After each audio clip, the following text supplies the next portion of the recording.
All right, chocolate people, this is going to be a little different.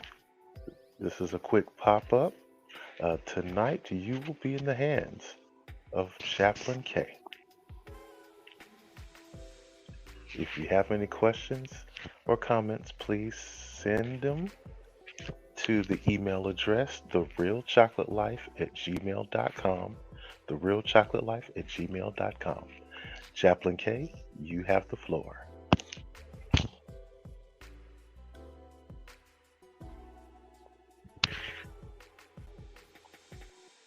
Chaplain K, you now have the floor.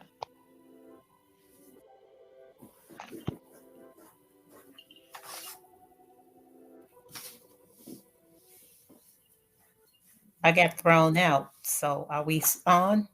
Yes.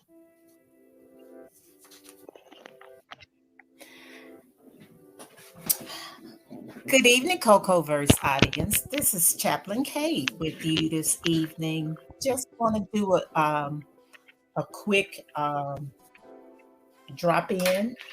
I know Mr. Cocoverse said he was going to be off this week, but I thought it was important that we actually just touch bases, not for the whole hour tonight, just for a few minutes, because in the coming year, it's going to be real important for us to do a little um, reflection on ourselves and what we call ourselves and how we identify. And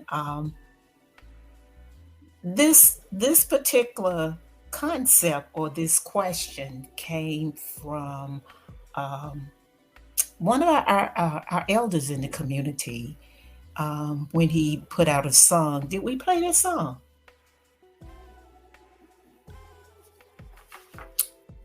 I don't think we actually played the song. If we did, I didn't hear it. But it's a song by James Brown. And in James Brown's song, he starts out saying, "Say it loud, I'm black and I'm proud." But the first verse goes something like this. Some people say we got a lot of malice. Some say it's a lot of nerves. But I say we won't quit moving until we get what we deserve. We've been rebuked and we've been scorned. We've been treated bad, talked about as sure as we're born. Just as it take two eyes to make a pair, brother, we can't quit until we get our share. And that's something that some of our elders have actually given up on. We haven't gotten our share. Everybody else get the lion's share of all the benefits in this country except us. So not only our identity is tied to not just saying it loud and we're black and we're proud. Being black is not quote unquote our color. And I hope we get to the point that we understand that is a political stance because that's what it was at the end of the civil rights movement in the 60s. This was a political stance, meaning that the country is ran by people who identify themselves as white. They never talked about their ethnicity. They never talked about the country of their origin. They simply say they're white. Although on our passports, we don't designate being black or white. So I want you guys to start looking at some of this stuff and just reflecting and just do one of those aha moments for yourself. Because if that's not on your passport, then obviously there must be some political stance.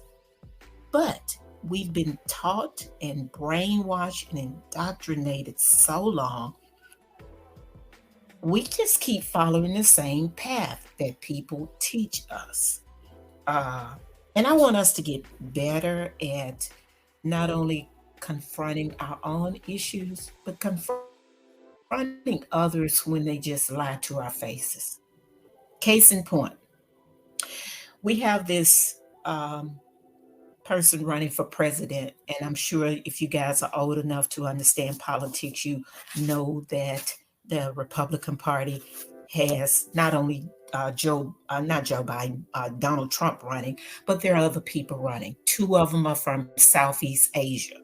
Although they call them Indians, you got to understand they ask the questions, what kind of Indian? Because they call us, okay, us who are indigenous to this land, they call us Indians. And then they try to strip the darker Aboriginal people and call them colored. After that, everybody got to be colored.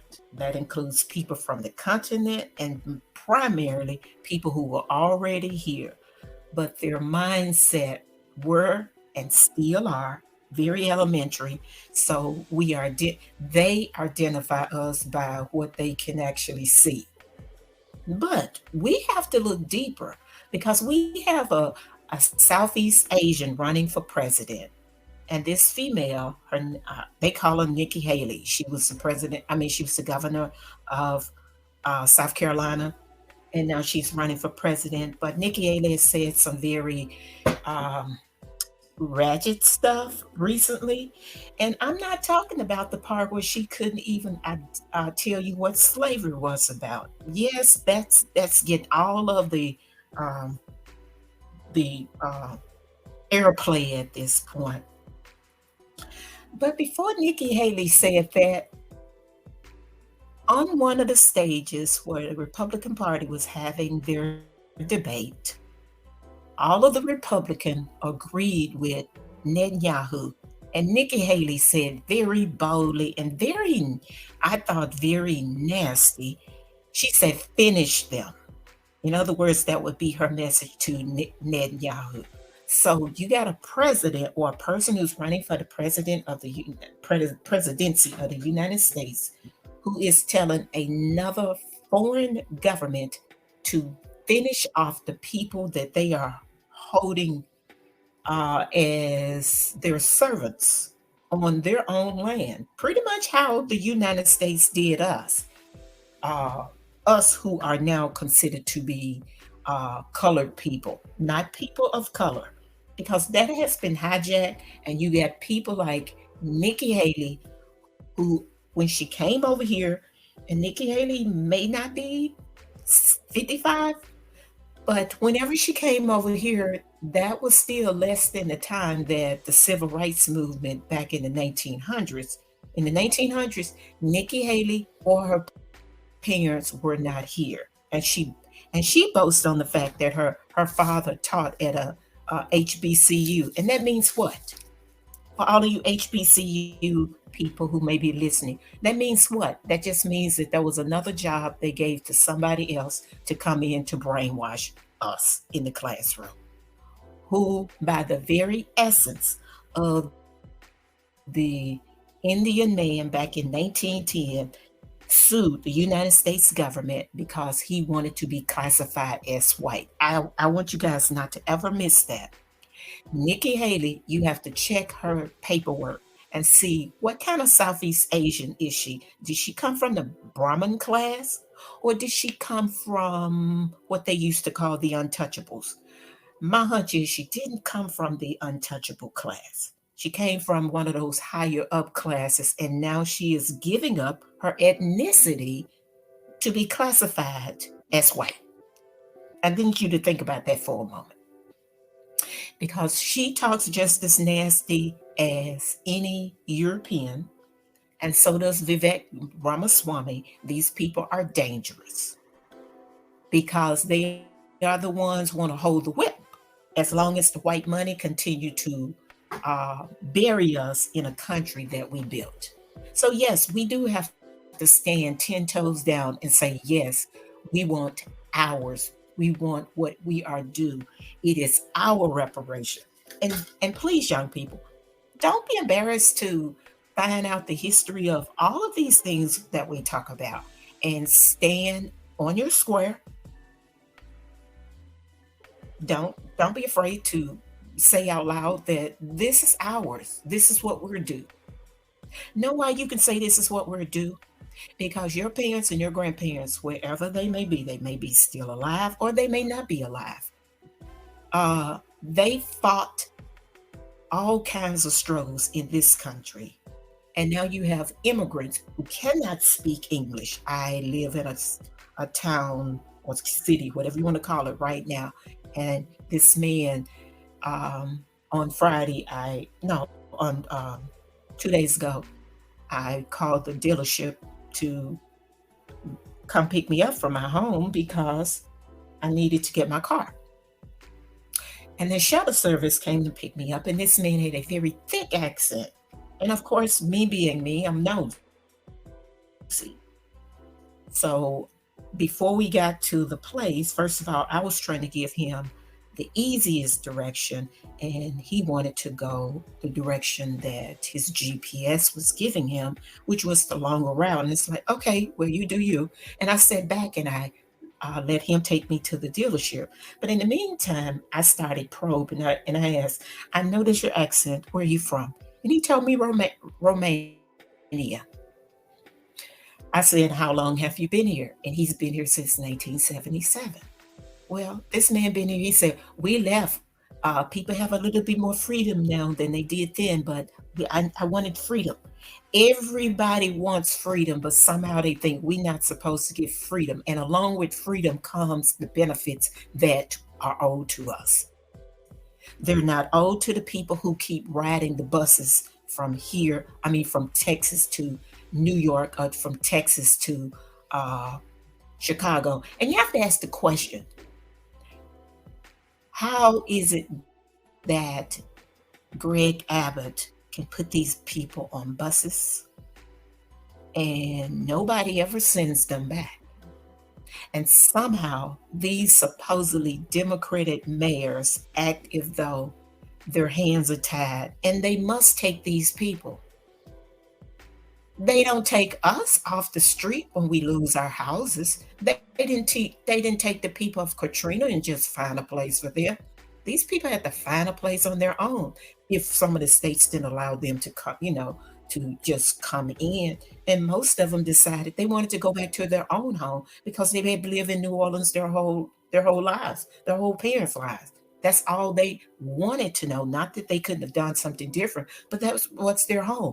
That was a part of this country. And the country wasn't even trying to repair what the disaster destroyed. But yet and still, they're trying to give money after money after money after money to Ukraine and to Israel. Let me say this again.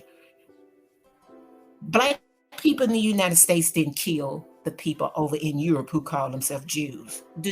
Uh, the Germans, the Hungarians, all of those people, the Austrians, they were killing each other or they killed them. We didn't kill them, nor did the Palestinians kill them.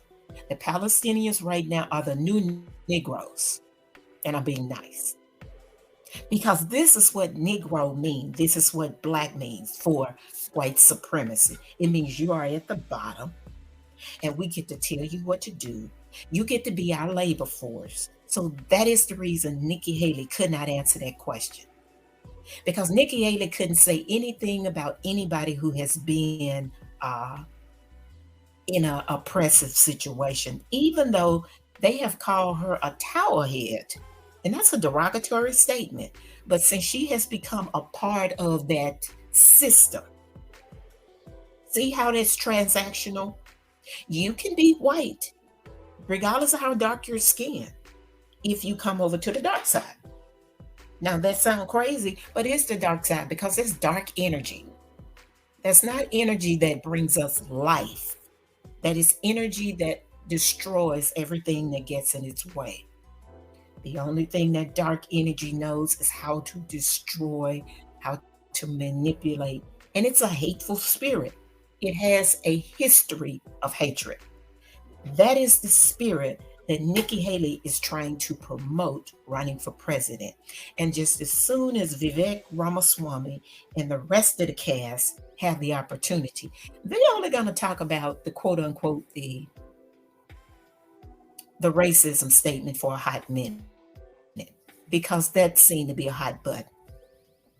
I hope we don't get distracted by that because some of the people in Chicago are being distracted right now saying they will vote for Donald Trump and they're going to turn Chicago red. Maybe they can turn Chicago red, but to say you're voting for Donald Trump That is a disgrace and a disservice to the memory and the legacy of our ancestors. That's just as bad and disrespectful as uh, Nikki Haley trying to act as though she don't even know why slavery happened. And maybe she doesn't. Maybe she's not the person to be president anyways. She should, since she don't know the history of the country, why should she be president? Why should any of these clowns be president when they don't know the history? Remember, Ron DeSantis is down in uh, Florida attempting, well, he's made it illegal to get rid of all of our studies. And I say our studies because this is our history. And it's time for you guys to talk to your parents if you're still in school, or if you're not in school and you want to do something to help the cause. Maybe you have an idea to start teaching. In the coming year, we're going to start doing some things different, and we're gonna try to put this teaching thing um, into play.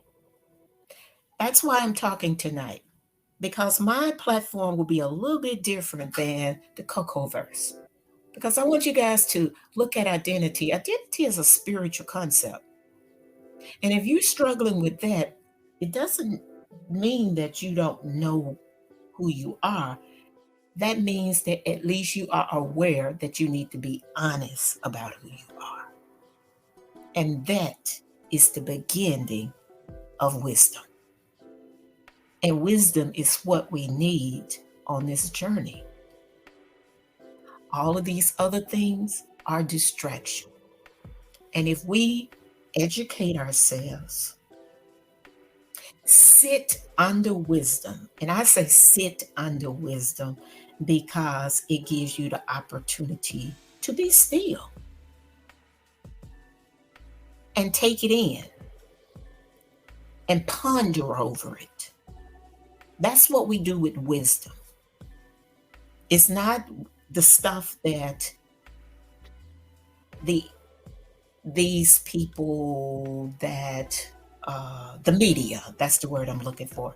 And when I say media, I'm talking about all forms of media: TV, radio, internet, newspaper. All of these different forms of media have been put in place by the system of whiteness. And it is to silence us, it is to intimidate us. So, therefore, we're fighting an absolute monster, if you can imagine that, because this is a monster of a force of control, a force of terrorism. Because I can use some of these words, but it's time for us to tie this to the bigger story. And the bigger story is, yes, we are in a war, but it's a war for our minds. And you can free your mind. All you have to do is start freeing your mind. As Taraji P. Henson says the other day, the math wasn't mathing. This stuff that we're living in, it's not math. It's not mapping. This idea that these religions that's all over the place. I'm not telling you not to believe in whatever you believe in, but if it's not making sense and you want to free yourself, start freeing yourself. Because unless you become the center of your own universe, which means you have to be okay with you and then start moving from there. Because that's where we are. So, a question again: how do you identify? Because if you identify like Nikki Haley, one moment you want to say that you are color or a woman of color, and yet and still everything you do is for the system of white supremacy, then you're no different than the people who came over here from Europe and became the overseers and the overlords. And there are a lot of things I actually can talk about, but I'm just trying to give you just a few minutes to just take some of these things in and just ponder. So when we come back next week, you will have a few of these questions that you have looked at yourself. Nikki Haley can't tell us about our history. It's up to us to tell her about our history. Vivek Ramaswamy can't tell us about our history. It's up to us to tell him about our history. Um, Chris Christie can't tell us about our history. It's up to us to tell him. So regardless if they are trying to dismantle our history, they're dismantling their own system. They're not dismantling our history because we don't have to go to any of their institutions. We can start doing what our ancestors did. We can start doing it from scratch while we still work in these regimes until we can get out. That's just real talk. We gotta we gotta feed ourselves. We gotta clothe ourselves. We have to pay our bills. But at the same time, we don't have to sit around and watch all of these movies we watch. We don't have to go to all these concerts. If you want a concert, make your own concert. Because then you have to think about where are you putting your money.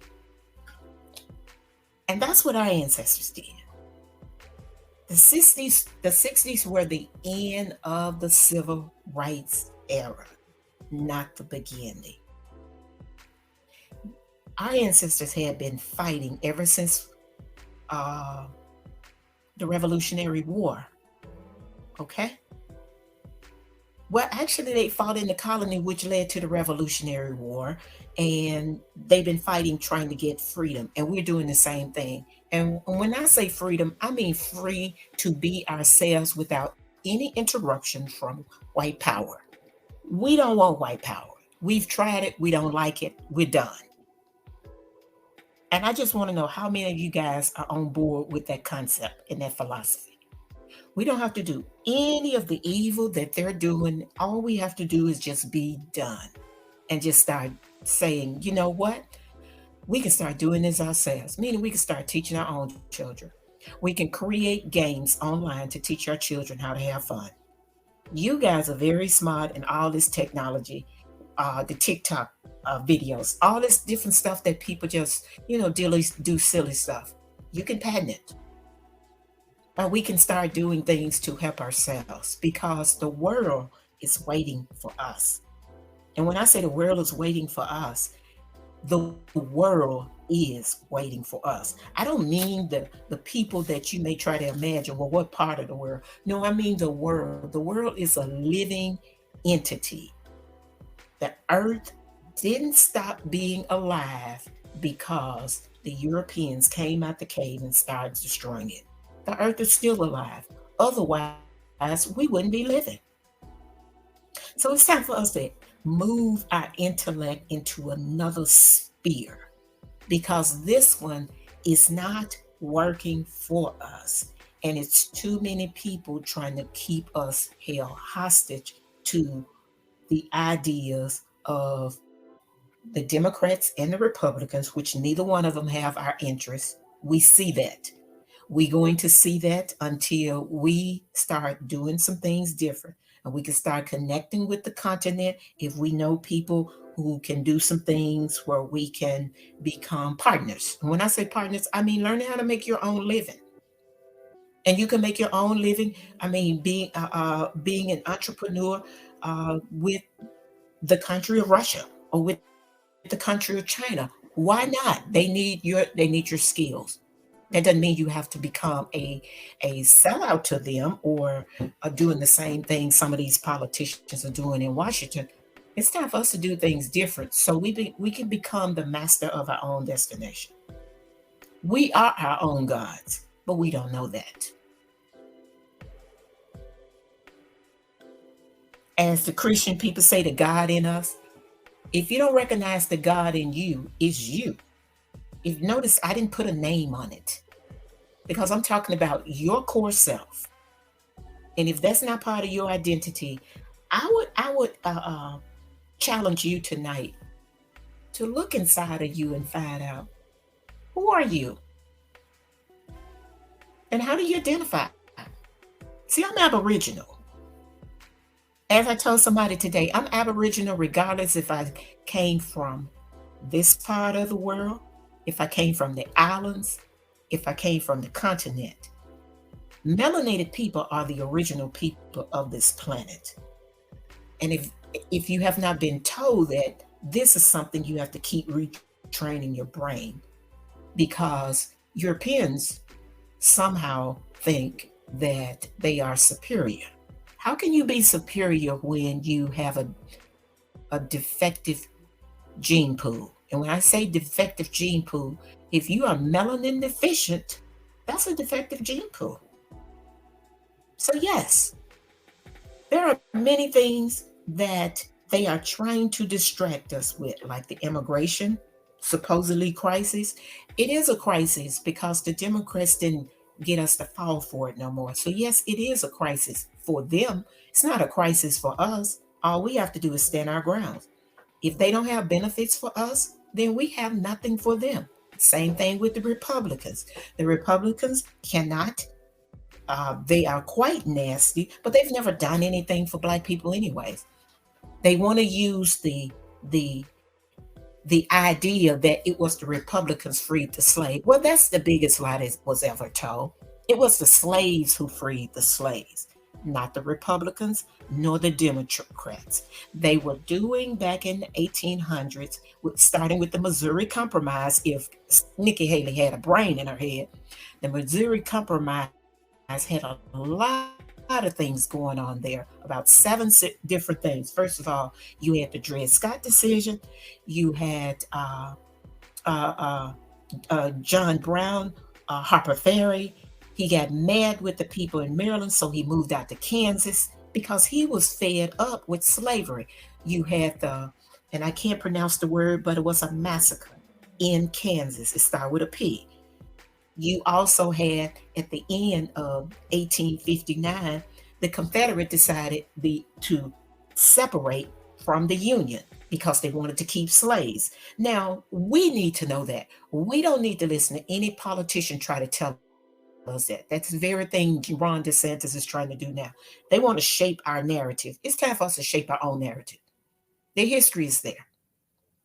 All we have to do is my job, and I'm just letting you guys know that's my job. My job is just to educate you in different ways.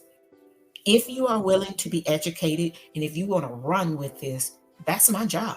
My job is not to hold you hostage, not to try to tell you what to do. My job is to give you options and let you figure it out. No white supremacy structure that's ever been existing has ever told young people that. My hope is that's freeing for you because it's time for us to be free. And for us to be free is to free our minds. Because once our minds are free, I think we'll have it figured out how we identify and who we identify with. We're not pushing anybody away, yet at the same time, we're standing 10 toes down on who we are, and we're not changing that. Hope you guys enjoyed that little tidbit. Just wanted to hop on for a moment to do a quickie.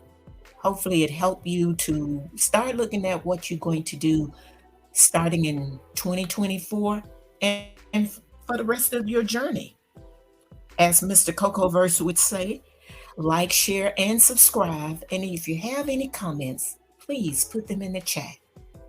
This is Chaplain K signing off.